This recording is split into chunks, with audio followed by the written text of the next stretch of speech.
au Palais de la République et premier entretien avec le chef de l'État pour le général Bruno Barras, introduit par l'ambassadeur de France au Tchad, Bertrand Kocheri, le nouveau commandant de la force Barkhane, est venu se présenter au président du Conseil militaire de transition, général Mohamed Idriss Déby Itnou. Des civilités, mais pas que.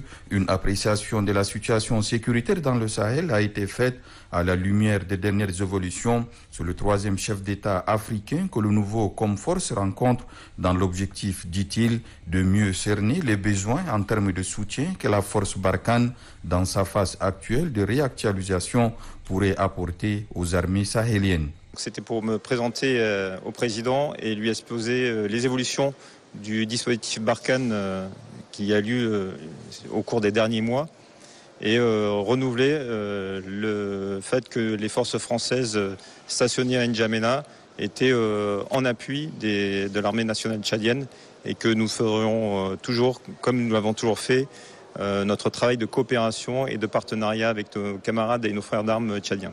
Le général Bruno Barras, qui a déjà visité les villes de Faya et Abéché, s'est fait une idée des conditions de stationnement de ces différents détachements.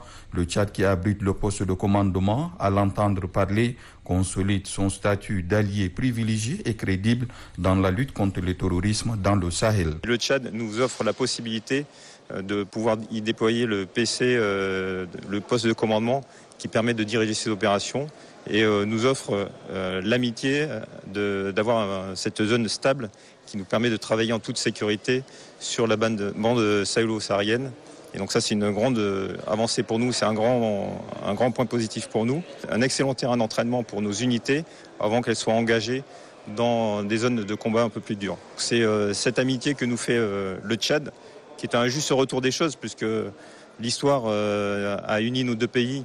Et les Tchadiens sont venus nous aider dans les moments difficiles de l'histoire de France, que ce soit pendant la Première Guerre mondiale ou la Seconde Guerre mondiale. Ils sont également venus nous aider à lutter contre les groupes armés au Mali lors du début de l'opération Serval.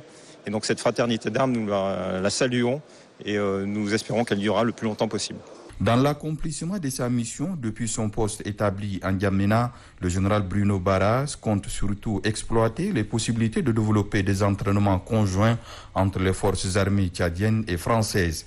Un axe qui, selon ses dires, va renforcer la connaissance mutuelle et la fraternité en armes au quotidien.